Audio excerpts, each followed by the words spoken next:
So Dan, could you tell the listeners a little bit about your kind of background in academia, like how you got into researching powerlifting related topics of all things? Yeah, of course. So thanks very much for having me. Background in academia. When I finished high school, I actually studied engineering for 2 years and wanted to be a mechanical engineer. And had always been a sports person, but engineering was my passion as a career path until I realized that you didn't get to build race cars and spaceships while you did your degree. And I was skipping classes to go and play sport, coach sport, do other things. So I withdrew from that and did my bachelor's in sports science. And having been through a major car crash myself when I was about 18, I thought maybe I'll go on from there and work as an exercise rehabilitation specialist or clinical exercise physiologist, we call them in Australia. So I did a master's in clinical exercise physiology and focusing largely on musculoskeletal rehab. Finished that, thought I'd set up my own business like a lot of us do. We become subcontractors or sole traders until somebody offered me a research contract for 6 months. And I figured I might as well earn a bit of money, learn a bit about research before building into my own business. That project was focused on looking at walking speeds with older adults and just trying to determine what is moderate intensity exercise for older adults. And at the end of those 6 months, I developed a bit of a passion for asking questions, finding answers, and was lucky enough to be invited to come and do a PhD at Deakin Uni in Melbourne. Spent the next 3.5 or so years researching psychosocial health, quality of life, using exercise and dietary intervention for women with obesity.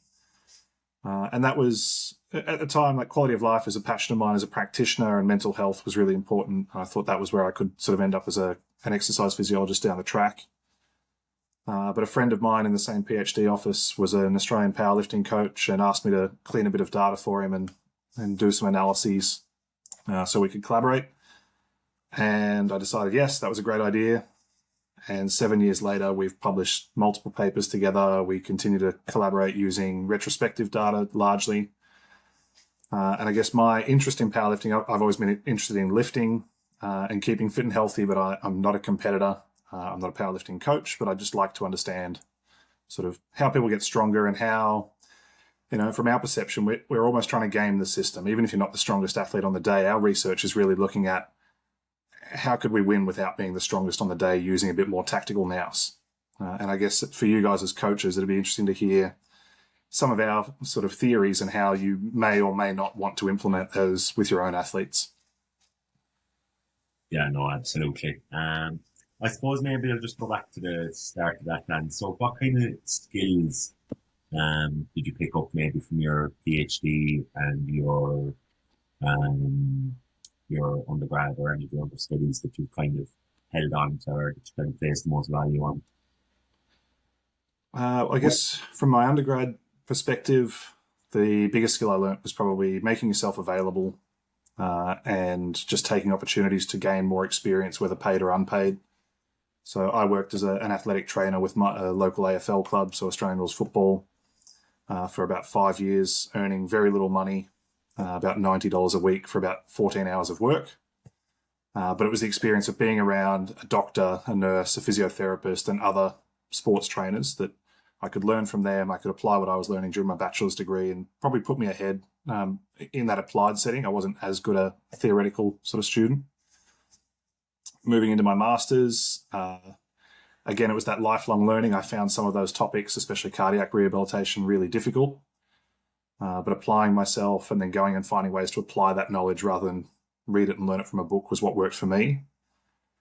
And then the PhD, learning to be an independent sort of researcher and student and making sure you set your own timelines and you're responsible for pushing things forwards. I probably should have learned that earlier as a university student, but it probably wasn't until my PhD I'd kind of cruised through on, I'll say, raw talent, especially through my bachelor's degree.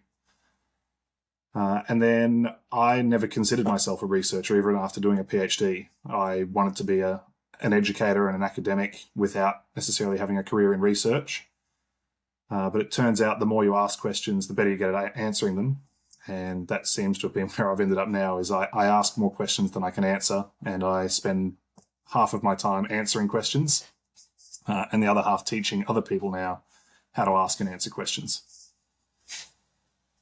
I think that's a really nice way of looking at it. I think definitely as a it has to be deeply ingrained in your personality if you're interested in research, to have that kind of curiosity, to want to ask questions. I think more so, and then you kind of figure out how to answer them along the way. But yeah, it's the answering of the question is the skill, I suppose, that's developed over time. But it's fostering that curiosity.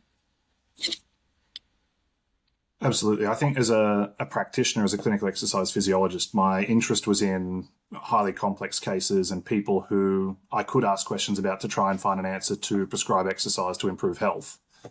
And so I've taken that out of being a practitioner now and turned it into a research career instead. Yeah, I think that's the fun part, though, isn't it? When you have those complex cases, or you have the ones that aren't as straightforward, and they require that kind of reverse engineering, or kind of a lot of question asking to get down to the right prescription. Um, for you, then, I suppose you said you wanted to be an educator. What was the kind of way into that for you, or what was the kind of reason you were drawn towards education as opposed to research initially? So I guess as a practitioner, I recognized that I could help, a certain number of clients per year. And to me, that wasn't going to be enough people. Let's say it was 150 new clients per year that I could work with and help improve their health. That's great. It's a really positive effect on the world. But my passion for getting into education was actually that if I could educate 100 students a year, they could influence 150 clients themselves a year. And that over time, my reach and my impact on the world was actually bigger because I had educated rather than kept myself solely to delivering. So I think it's probably selfish in a way, the way I got into education was that I did it because I wanted to have more impact. But through that, obviously, I watched my students grow and graduate and go on and have their own impact in many bigger and better ways than I probably ever could have as a practitioner. I suppose then kind of maybe in a little bit of into a segue for your research then. Obviously you kind of went through a little bit why you were interested in powerlifting, but what was your you've kind of a nice, not distinction, but you've kind of gone two ways of powerlifting. So you have a little bit of your powerlifting research, which is I think maybe a little bit of an eye opener for anyone that does traditional powerlifting, because a little bit of the research would indicate that the para powerlifters actually are at a little bit ahead of the classic powerlifters. Could you maybe talk to me a little bit about that, maybe some of your findings? Yeah, so I guess powerlifting was an interest because my friend was an Australian powerlifting coach. Para powerlifting became more of an interest, one, because it's a Paralympic sport, so wanting to work at the pointy end of sport. We all aspire to, whether it's an IPF World Championship or a Paralympic Games. But I've got an older sister who is an athlete with a disability as well. She competes in wheelchair football in Australia. And so her involvement in that has pushed me more and more into investigating parasports and developing more of an interest there. And I think the comparison is incredible between some of our parasports athletes. So as you mentioned, Lawrence, if we compare some of the best powerlifters in the world, from classic powerlifting to para powerlifters, the para athletes hold 5 or 6 world records for bench press in the men and the same in the women compared to our classic powerlifting athletes. So they really are doing something incredible. Some of them with a bench press almost 4 times their body weight. Yeah. It's unheard of. So I think there's a lot we can learn from para powerlifters that maybe can translate back to classic. Obviously, there's some differences in rules and equipment and those sort of things, but largely the movement is the same, but there must be differences in the way they're training or other things that we're doing there that I think we can adapt. So could you maybe talk us through maybe a couple of those things that you've kind of seen in the differences in maybe training, or maybe a little bit in the differences of the approach of para powerlifters versus traditional powerlifters? So training and the limited ability of some of our para powerlifting athletes to actually train lower limb exercise like the squat and the deadlift means they get to focus on the bench press. And obviously targeted training is going to improve the bench press more than doing a squat block or a deadlift block that may have some impact, but it's going to be marginal. So there's a big potential there that just the focus on a single lift is part of the impetus. But then these athletes are stronger than guys and girls that compete in bench press only competitions as well, where they're athletes that not necessarily train only for the bench press, but train more specifically for the bench press. So a deeper dive, and it's not something we've looked at directly yet, but certainly part of our plans is to look at differences in what do training loads look like, what do intensities look like, and how are the athletes similar or different throughout those blocks across maybe a calendar year or a competition year. Yeah, I think that'd be really interesting, even as some kind of an interview of coaches, even just to kind of get an insight as to what they're doing. We've myself and Shane have a guy we chat to, Patroclus. How do we say Pac's surname, Shane? Yep, Yeah. from Solent University. Yeah, he's done really nice powerlifting studies, but in the initial phase of his PhD, he just interviewed coaches to see what their views on effective training those was. So that's just the link that was made in my head there. Yeah, and so we've actually got another powerlifting paper just been accepted, published with PAC as well. So very good. That one's coming out. So James Steele, who works with PAC as well, we've done some growth modeling on strength gains for powerlifters across the lifespan, and looking at how we can use powerlifting as a public health tool almost as well. So sort of attenuating age-related decline and these sorts of things using powerlifting as a method. That's another very interesting paper you had where you looked at kind of participation in powerlifting as kind of I don't know, I suppose from kind of more of a population health perspective. And that's kind of an interesting view in it, because I suppose when a lot of people think about powerlifters, we don't really think of it in the domain of health. But when we think about resistance training, and we speak about resistance training and adaptations from resistance training, we talk about primarily health. And I suppose that's one thing that's lost on an awful lot of people, that for the most part, barring you're maybe overloading, you get a bit injured or you get a bit sore, for the most part it is a health promoting behavior. So could you kind of talk a little bit about that, because like you an interesting take on it, that you went quite far back as well. Yeah, so we went to the beginning of time effectively for powerlifting in Australia. So it's not that long, it's about 60 years ago. And obviously participation from males versus females has, men have participated since the start, very few females, but more and more coming into the sport, which is obviously great that we're seeing the sport grow for males and females. Ideally, we get participation almost equal wherever we can.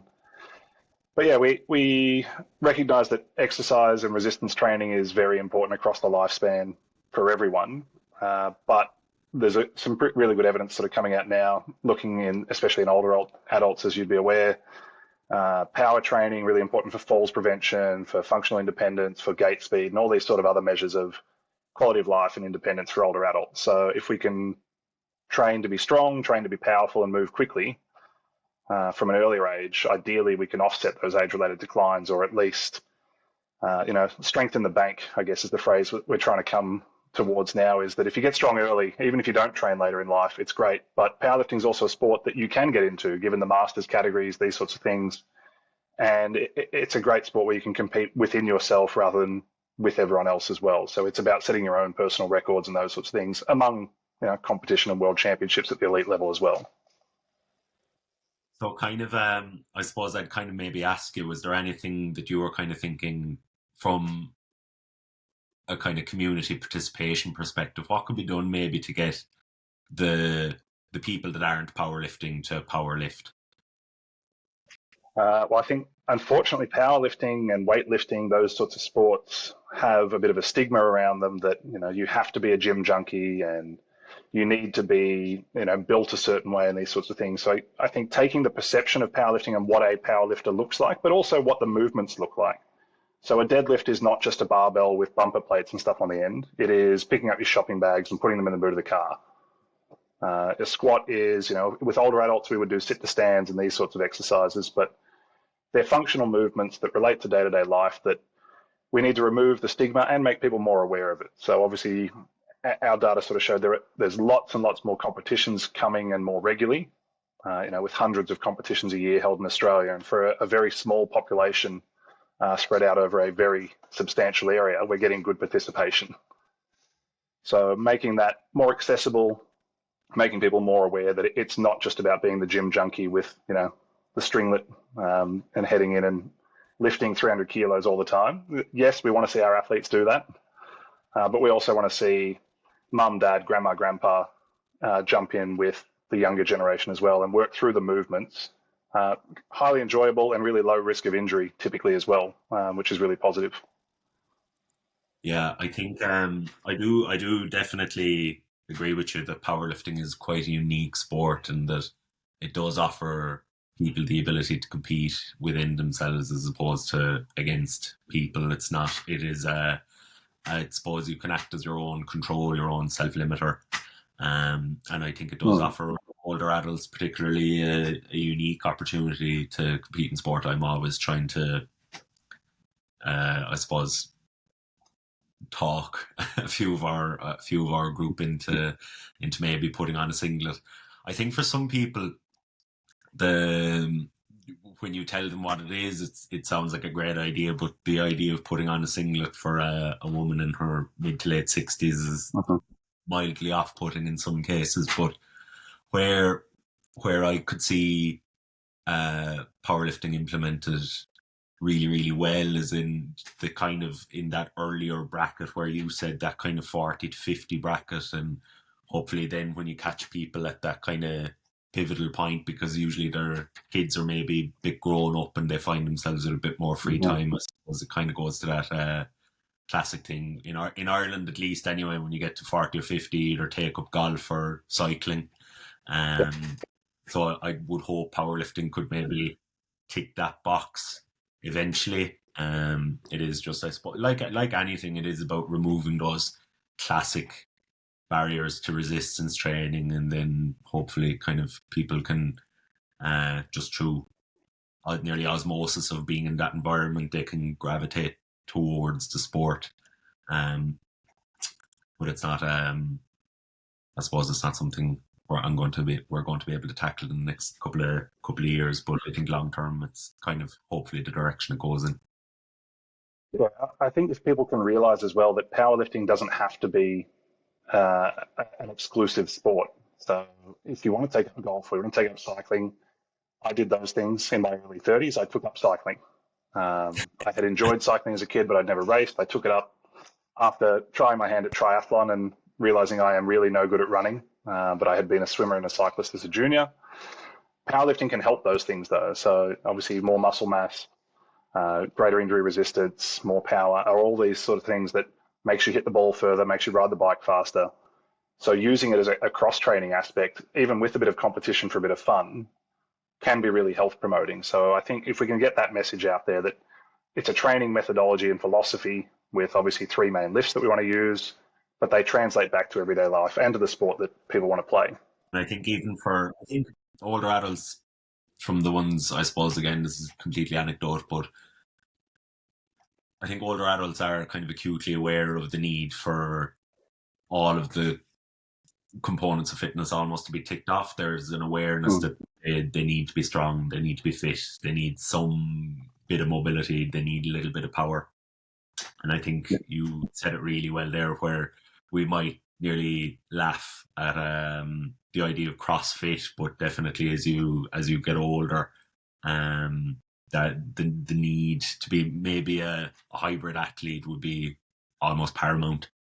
If people want to participate in like resistance training, like as they get older, like 2 things that people like fundamentally need if they want to be like consistent and adhere to anything is like have a goal that's directed in a certain like in a direction, right? And powerlifting kind of gives you that with the squat, bench, deadlift, really specific kind of lifts that you can track your progression on, but then also community. Like if you can have community as well as actually kind of see yourself getting closer to a goal, it's going to be way more likely to be adherent to it, right? The amount of people who just consider lifting weights or going to the gym as a vehicle to either lose weight or to gain muscle, like just to change their aesthetics, like they're not necessarily going to be things that are going to motivate you to continue to train like late into life, right? Whereas if you have a community behind you, like think about like all the kind of powerlifting clubs that you might know, and there's probably people in there who are in their like kind of early 50s to their 60s, to their late 60s, right? And they're not necessarily there because they're like they want to, win a world championship, or that they want to, squat 200 kilos, but they could be there because they get a lot out of being in that environment, So powerlifting can No, be that kind of vehicle there that keeps people improving their health, but also kind of keeps them involved in the community. And like obviously isolation and becoming lonely as the ages, not a great predictor for longevity.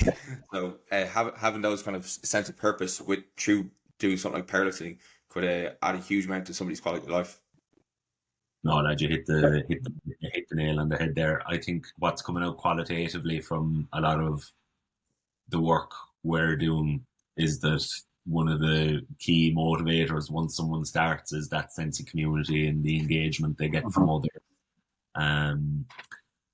The vicarious experience they get from the peers looking at someone else and going, well, she looks like me, she sounds like me, and she's able to lift heavier weights, so that might spur me on as well. So I think powerlifting is a unique sport, like you said, where someone's goal initially in the startup could be, I want to lose 5 kilos or I want to build a bit of muscle, but the long-term engagement and the long-term motivation does come back to that community factor and that social engagement that they do get from their peers and their coaches, and the aesthetic goals tend to fall further down the pecking order then. So I do think powerlifting can offer to a lot of kind of special populations that we would otherwise get maybe left out of the conversation from sports. I think it does offer them a really, really unique opportunity to compete in sport.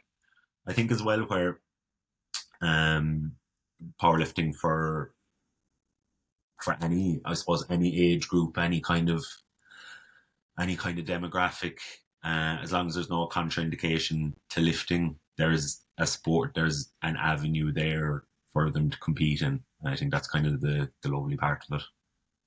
Absolutely. I think the next step for federations is to start working on how do we retain people in the sport. Our data showed that on average, athletes only participate in a competition sort of 2 to 3 times before they're lost to the sport. Obviously, there's some that compete many, many more times over decades. But on average, people are only competing twice. That doesn't mean they stop training necessarily, but we lose them as competitors in the sport. And I think no matter which federation it is or where they are, that seems to be an issue of athlete retention. So how do we build the community better to make those people that are being lost? Is it because they don't feel welcomed, they haven't found the right club, or they haven't found the people that mesh with them and make them want to come back? Yeah, it's a tough one, because I suppose when we think of powerlifters,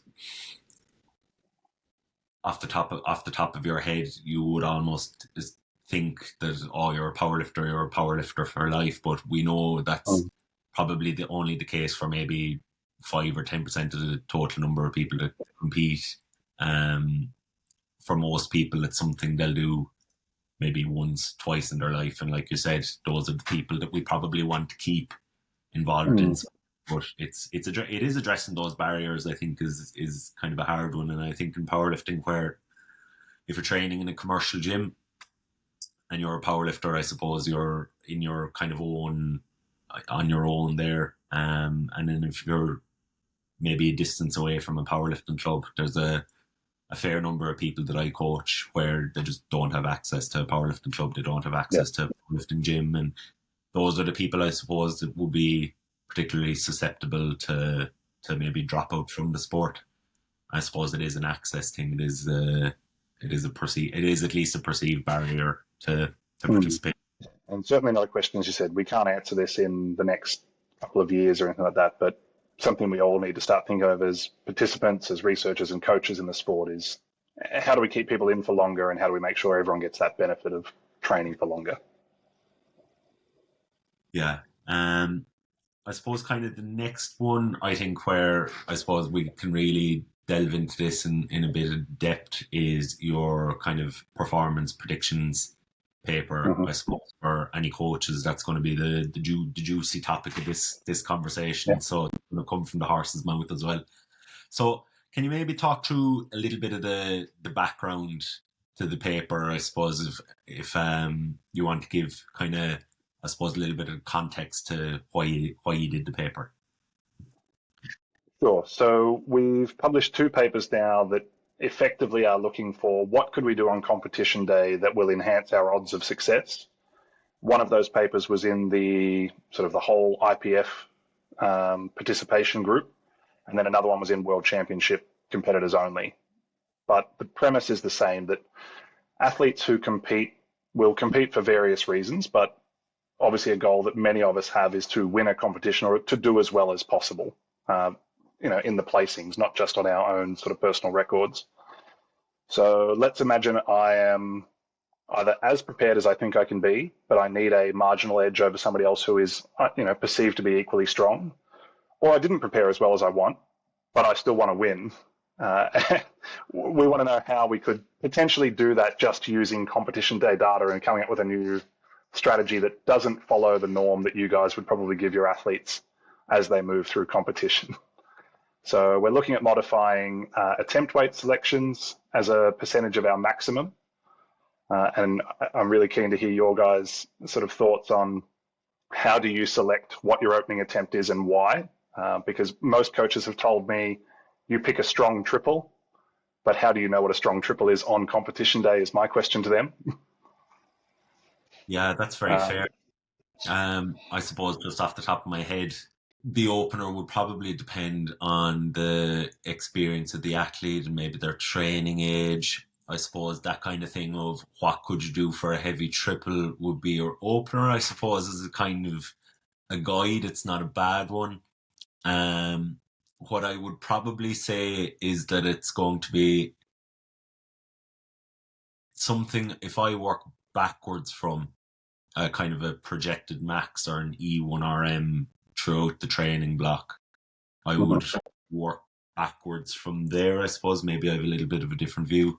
So it would be a weight that will allow to reach the estimated 1RM or the projected E1RM, a regular or graded increase from 2 and 2 to 3. So I would probably take maybe somewhere between 10 to 15% less than the E1RM, 3 to 1, and then I would have 2 as maybe somewhere in the middle between.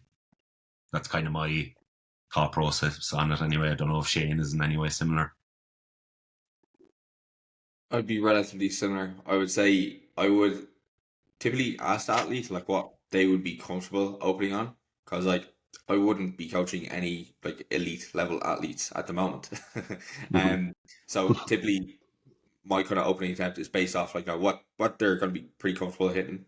The squat is probably like going to be the most important one for that, because it is probably going to be the lift where they're the most nervous going out for that actual attempt. However, we would have discussed prior like what they would be hoping to hit for their thirds, and that would obviously be there'd be some discussion there if that's like reasonable based off like how their kind of training performance has been trending, and then the kind of attempts to be based off backtracking from that to their kind of opener with kind of reasonable attempts. So it would be, from my kind of experience so far with like coaching athletes, it'd be more so based off again what they feel comfortable with, what seems reasonable. Generally that kind of like 91% of kind of 1 rep max or estimated 1 rep max would follow like the typical kind of guidelines that I give. But again, it could be pretty malleable, right? If somebody feels a little bit more confident to open it up a little bit heavier, or say for example on the likes of like a bench press where like the discrepancy on a female's bench press between like 91% to like the 95% could be a massive jump, then I might open up a little bit closer to like the kind of third attempt, for example. Yeah, so it sounds like both of you use fairly typical opening attempt strategies from what we saw in our data, which is that sort of 92, 96, and then 100% on the third attempt. And obviously athletes can be successful with that. And we've seen that that strategy doesn't seem to change between local, national, and international level competition. So what it tells us is that people have become comfortable doing what they're doing, and it seems to work, is what I'll say. But there's very few athletes that are trying something different, which is what we're trying to suggest now.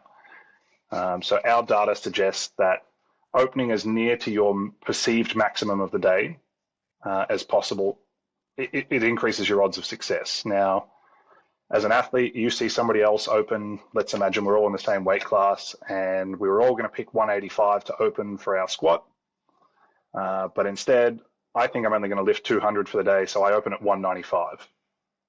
Immediately, I think you guys go, yeah, well, I'm still going to hit 200 for the day, but maybe Dan is aiming more at 210 now. So there's a bit of stress for you potentially.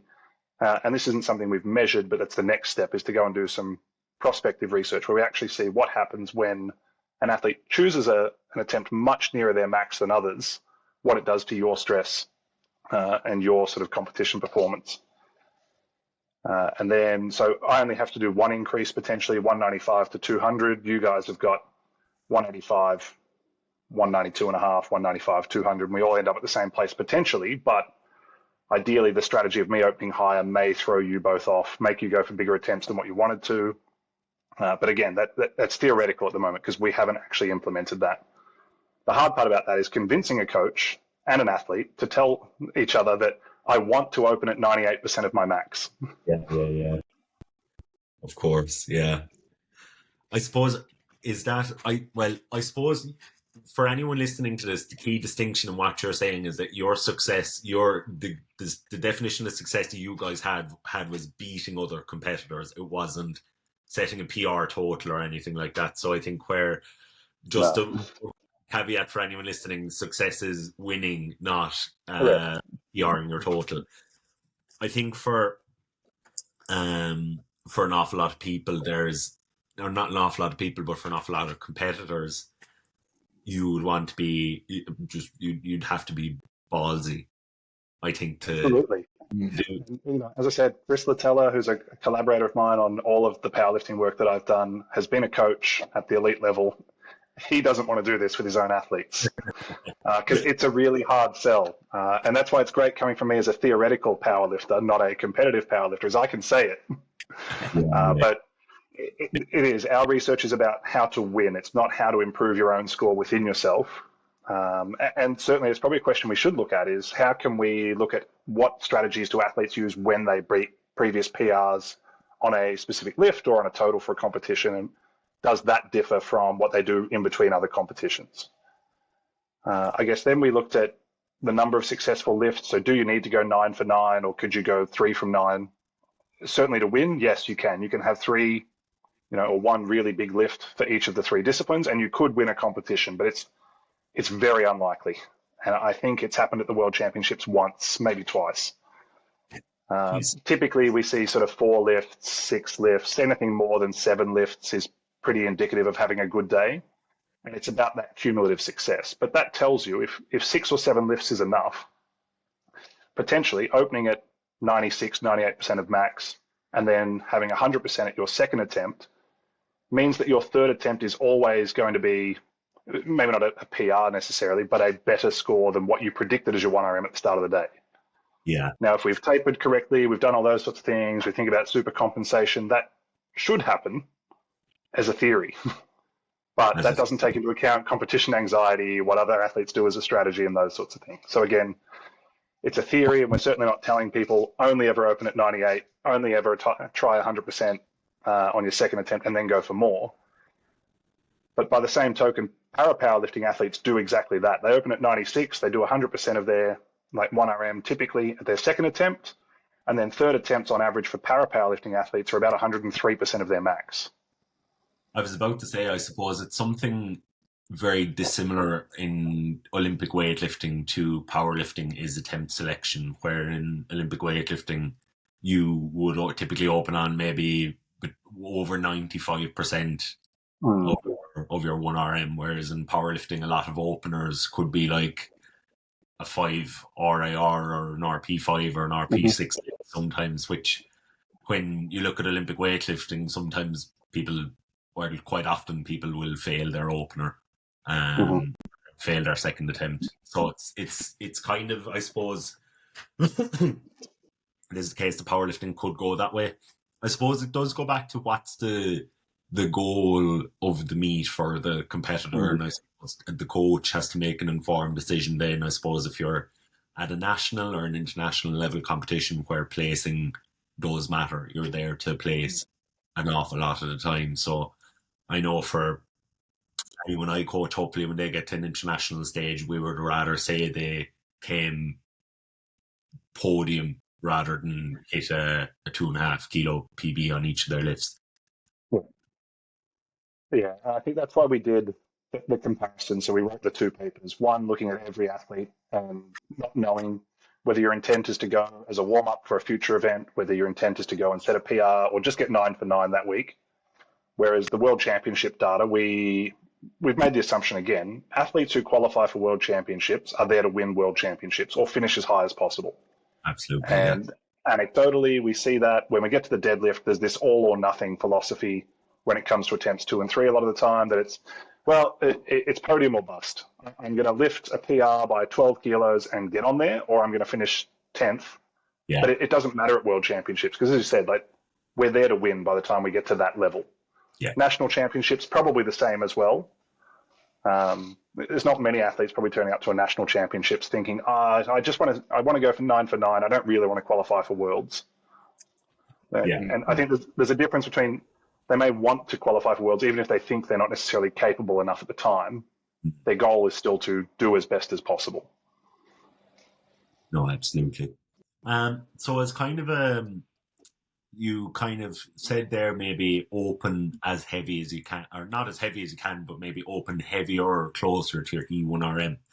Were there any kind of interesting findings from your papers regards jumps then maybe from 2 to 3 or 1 to 3 of what was currently being done as opposed to what you could predict? So it looks like a roughly 4% is typical in classic powerlifting. So 92, 96 or similar. There's obviously some outliers that open very light. There's some outliers that open very heavy, if not at maximal attempts. But everyone seems to go roughly 4% of whatever their 1RM or perceived 1RM is on the day. So I guess the other thing that powerlifting maybe is not doing as much of as they could at the moment is how can we better prepare athletes on the day and coaches to predict 1RM? Can we be doing velocity-based testing during the warm-up sets and building force velocity profiles? And yes, there's conjecture about how accurate and how much we should use those things, but the more we have available and the more that the rules allow us to better prepare athletes on the day of competition to perform at their best, we see stronger athletes, we get better competition. Yeah, I think it's going to be a couple of years before we see a rake of linear transducers in a warm-up room and everyone going around with laptops or trying to gauge, okay, right, so that moved a couple of milliseconds faster there, put on 2.5 on that. And I suppose, like, as technology advances with time, I suppose it's not inconceivable for that to happen. But I think where a lot of coaches might draw real value from what you're doing is maybe at those higher levels, at the international levels. You do see nerves, and like you said, theoretically there again, it's maybe a little bit of a guesswork, but anyone that's been at any high level competition, doesn't matter if it's powerlifting or otherwise, you do see nerves, you do see mistakes, and that can happen from the best. So I mean, even if you're there and you're mid-table, if you do if you do empty the tank and maybe even get a 1 or 2% more on your total maybe than you thought you would, that can have a massive impact on overall placings at national or international level.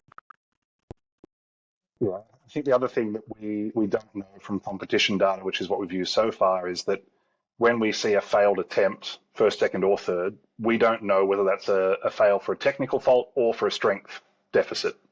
Yeah. So important for us as well that some athletes may have actually moved the weight on the third attempt that would have been their max, but it was the rack too early, unrack too early, these sorts of things, or didn't squat to depth. So important for coaches to recognize as well that, again, it's theoretical at this stage. We need to go and actually do the data delivery to find out why. If we can get data from competitions that tell us technical fault versus just failed to lift it, great. That's probably just a matter of us going through thousands of hours competition footage and coding it ourselves. I'd say there'll be an AI algorithm or something like that for you in a couple of years anyway. So I'd say if you just sit long enough, just hang out. Yeah. Um, so I suppose that's kind of you do kind of have an interesting kind of research career, I suppose, in the sense that there's one part of your career has been heavily participation based, trying to get maybe special pops involved in exercise, but you also have a kind of a performance arm there in a lot of the work you've done. What kind of way are you swayed, I suppose, yourself in your own kind of interests? Are you someone that likes to keep a foot on both sides, or are you kind of leaning in one direction now at the moment?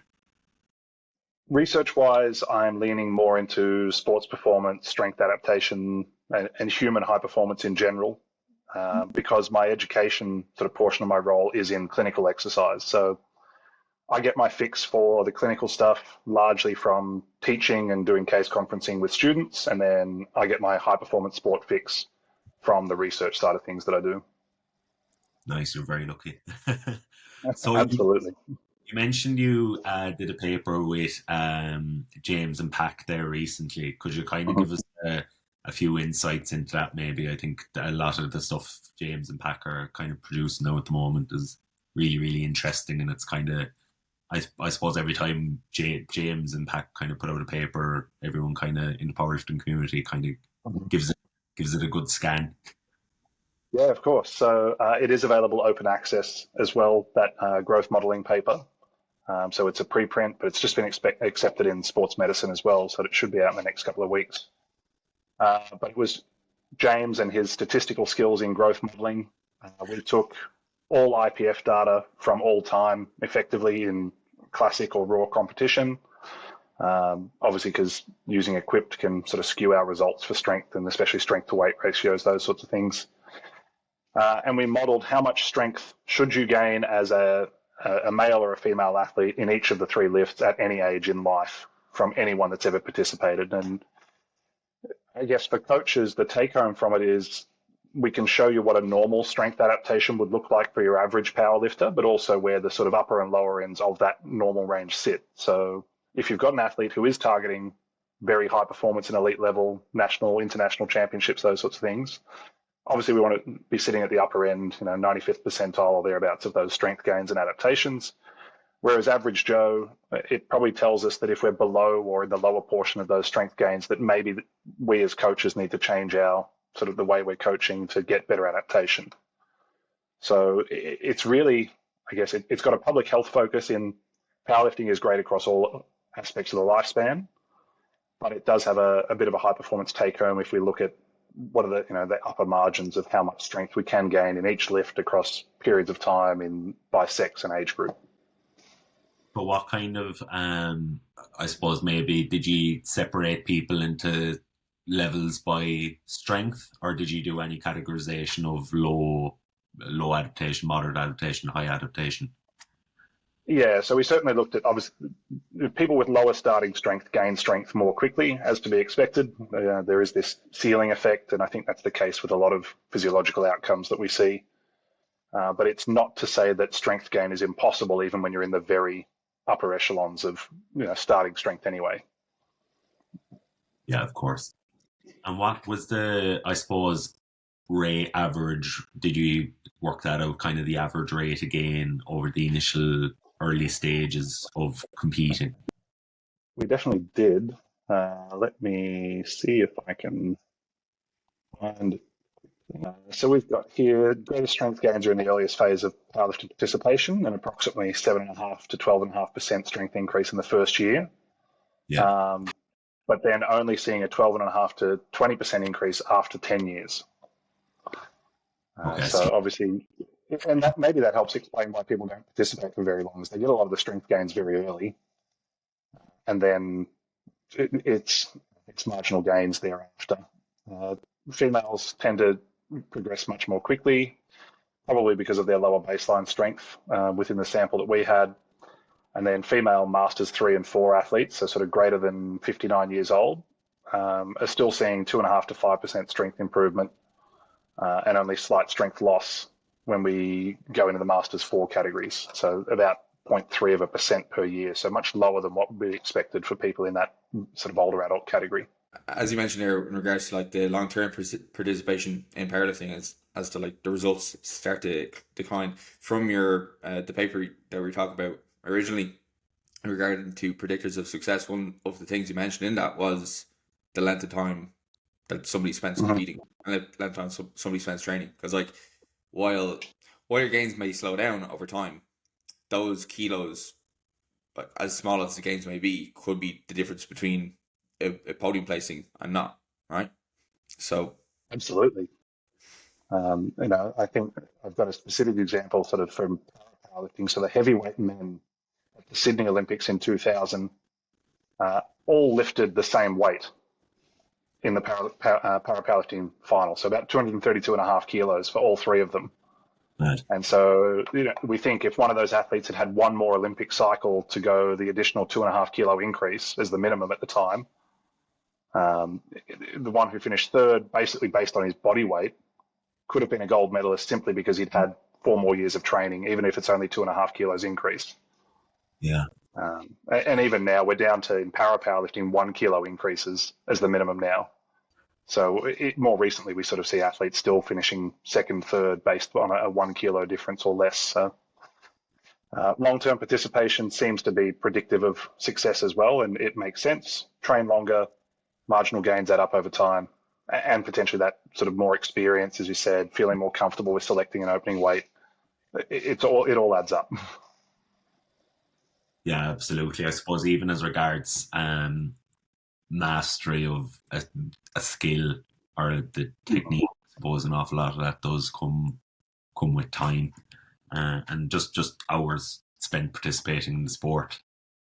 But I suppose it's one of the key things that as coaches you nearly need to prep your athletes for that meteoric rise in the first maybe 12 to 24 months of powerlifting training and competing. It's you get an ambitious 20 or 21 year old and they add 100 kilos to their total in a year, and they assume that trajectory is linear and rather than exponential across time. And I suppose you do kind of need to prepare people that it will slow down. And maybe I think Shane could have touched on something there, or you might have said it, that it could potentially be a reason for lack of participation, but lack of continuity in powerlifting, as maybe people feel a bit disenfranchised or a bit sore of themselves for all of the effort they're putting in when they're getting maybe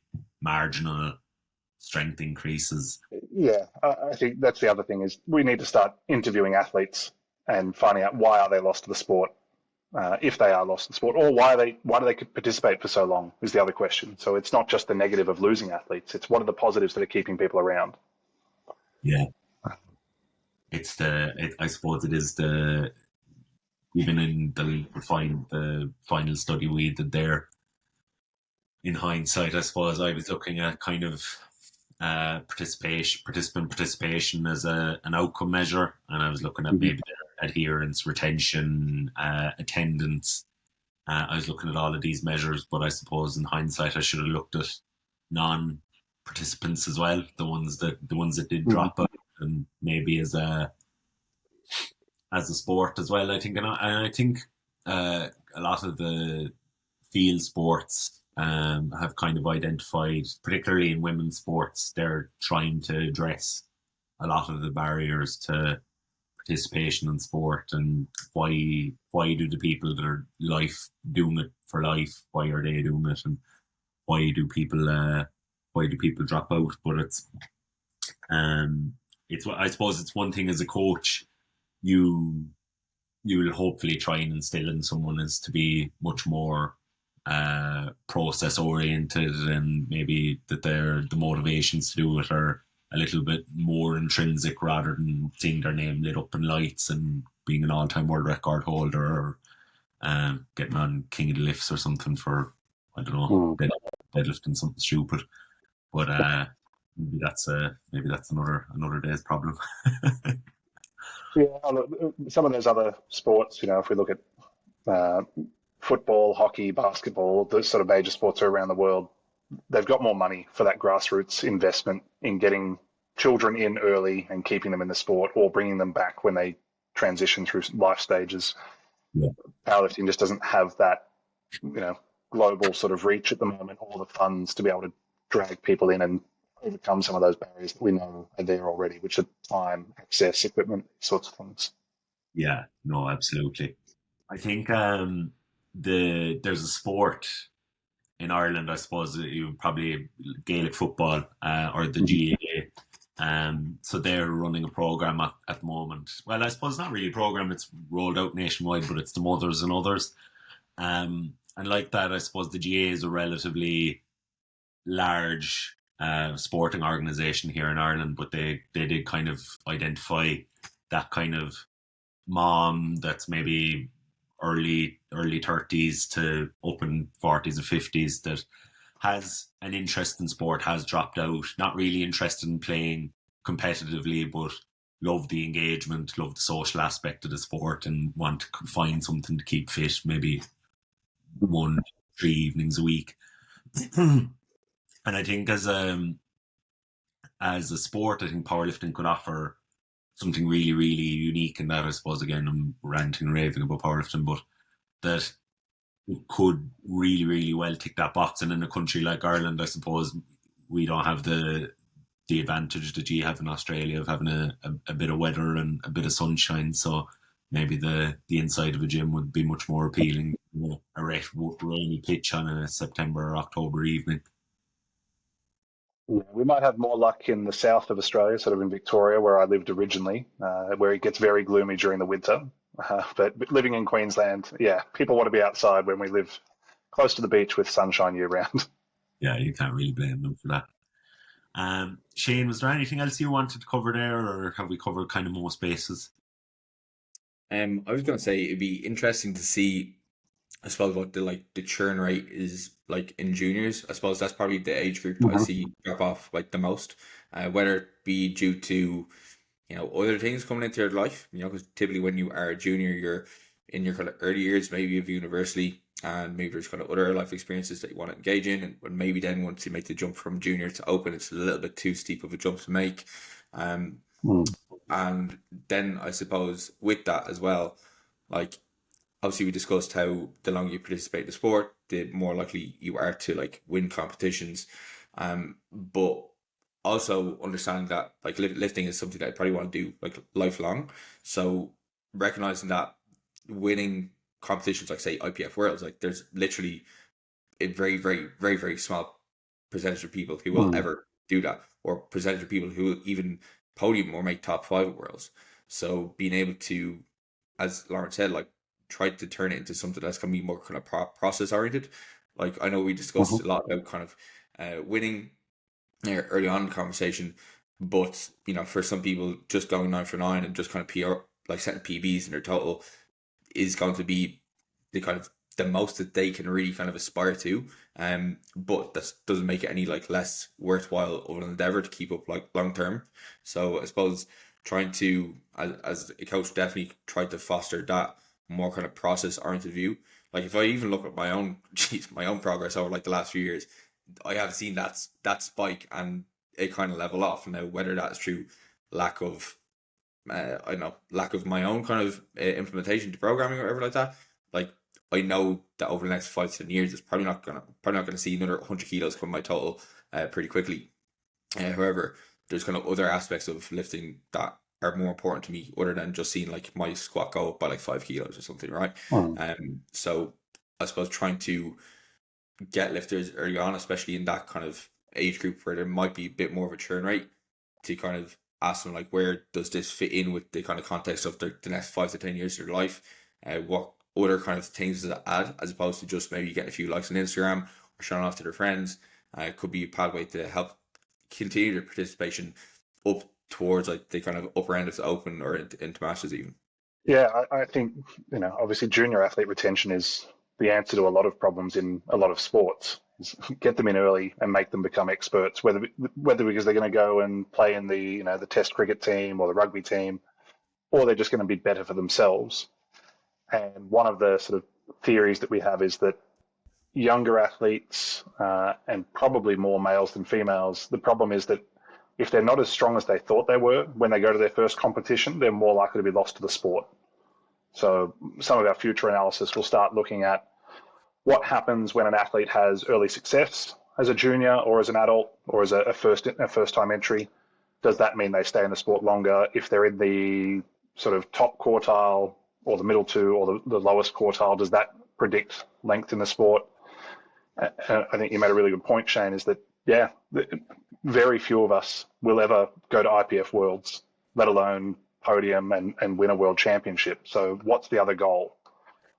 Compete for yourself, within yourself, set new PRs, and there's always continuous improvement there. Whether you progress to a world championship level or not, you can improve. And so getting better as coaches and as athletes to understand what are my limitations, where am I really going to end up, how much time am I willing to commit as well. I always thought, I could play NBA basketball as a junior because I was tall and I was reasonably talented, but I didn't work hard enough to ever get to the NBA. So, setting realistic expectations, I think, is what you said early on as well, is what is your goal and is it realistic, and how do we work towards that through the process-focused system? I still think there's time for you yet, Dan. I'm rooting for you, I think. Look, I think at 36, maybe it's time to look at Masters games for something in the next couple of years. But look, you never know. You might, if another foot on you and another couple of centimeters on your CMJ, I'd say you'd be chewing there for something somewhere. I'm due for a growth spurt. Dan, thanks so much for that. That was brilliant. I think there's loads there that people can kind of whole different kind of groups can take out of that. I think if you're an undergraduate student and you're maybe thinking about a career in research, that you can be performance and participation based. I think that's kind of me myself. Hopefully, like I was saying in our emails back and forth, that's kind of the avenue I would hopefully hope to go down as well myself. That I love performance, I love coaching, I love kind of the pedagogy that's involved in sports, but I do also love the kind of participation based, the health based as well. I think they're both really, really rewarding in different ways.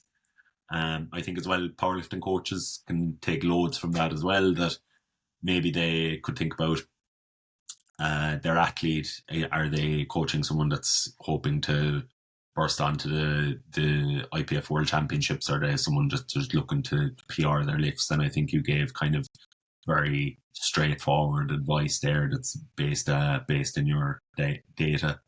And as well, I think for lifters that are maybe newer to the sport, that maybe they can ground themselves a little bit more, or maybe but then the other way, maybe if they didn't think they had a future in the sport, maybe they could read that paper you did with James and Pac, and they can see where they are somewhere in the field. So massive thanks for coming on. No, thank you very much for having me. And I'd love to stay in touch with you guys and make sure that if you've got questions as coaches, that we as a research group and that I can help answer, or we can collaborate together to conduct studies, collect data that help answer those questions. And same for any of your listeners.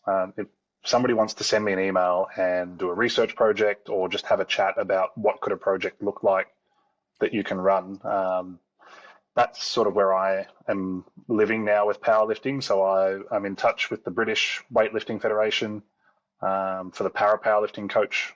So we're meeting. I'm actually going to the International Paralympic Committee conference in Egypt in 10 days' time. Yes. So we'll catch up over there. The Australian Paralympic powerlifting coaches just said that we're going to win gold medals at the next Commonwealth Games. So, I think we won a gold last time in Birmingham, but we're not very successful. And certainly at the Paralympic level, we're not very successful. So the more coaches that have questions that we can help answer, that would be great.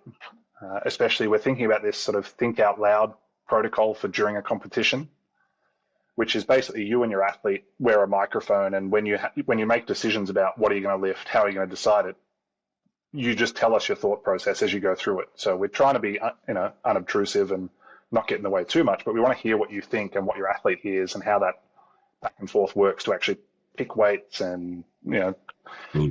all that Yeah. stuff on comp day, like that we never get to see when we look at retrospective data, or, we're going to host some competitions ourselves, but they're simulated effectively. They're not real competitions. They're not for IPF qualification. They're not going to get you a medal. It's just us saying, hey, we just want to fool around with some VBT in the warm up and tell half our athletes what their predicted 1RM is and the other half not get told and see what happens. I like those two ideas though. I think the think out loud idea is absolutely brilliant. I think even for coaches, we can sometimes make decisions, and I think the rationale or the kind of thought process behind them we can get quite caught up in the moment on meet day. So I think even that, where you have to explain your rationale for why did I stay at the same weight, why did we go up 10 versus 5. I really, really like that idea. I think that VBT one, I think that's coming to every warm-up room very, very soon. So I hope so. And it's not against rules at the moment, as far as I understand, that you can bring in your own equipment for the warm-up room. You just can't use VBT on the bar, like in comp. Yeah. That said, the Paralympic guys, they have VBT built into their Eleiko bars now. Oh yeah, Eleiko brought out a bar, was it last year, where there's the place for the VMAX that goes in the collars now. But I mean, they're hard to get and they cost a fortune. So we've just bought one at the university for a research project. So we're lucky, but it's a power bar, so it can't be used for IPF competition or classic powerlifting. Ah, okay. It's 1 millimeter different in the diameter. Okay. So what's that? Is it 1 mil thicker or 1 mil thinner? 1 mil thicker, I believe. That'd be quite nice in the hands, though. As a benchmark. Yeah, Dan, thanks so much. That was brilliant. That was absolutely brilliant. So Shane, do you want to do your wrap up there? No problem. All right, Dan, thank you very much for coming on. Would you like to tell the listeners where they can find you, any research links or anything like that? Certainly. So you can follow my research group, the Strength Initiative, on Twitter or X, which is at strength_init, INIT. You can follow me at Dan_Hoek, HOEK. Instagram is at Dads Who Try, TRI, because I thought I was a triathlete. And certainly welcome to send me an email as well, which is dvandenhoek@usc. If you did enjoy the podcast, make sure to give Dan a follow on all of his links, check out some of his papers. And if you enjoyed the podcast, make sure to share on your story on Instagram. Give it a like on the podcast platform that you're using. Leave us a rating and review. Help us grow. And yeah, we will catch you in the next one.